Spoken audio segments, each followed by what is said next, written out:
एक तो लाइक और शेयर ठोक दीजिए महाकाल का दबा के लाइक और शेयर ठोक दीजिए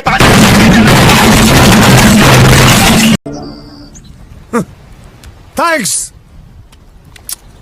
Love you.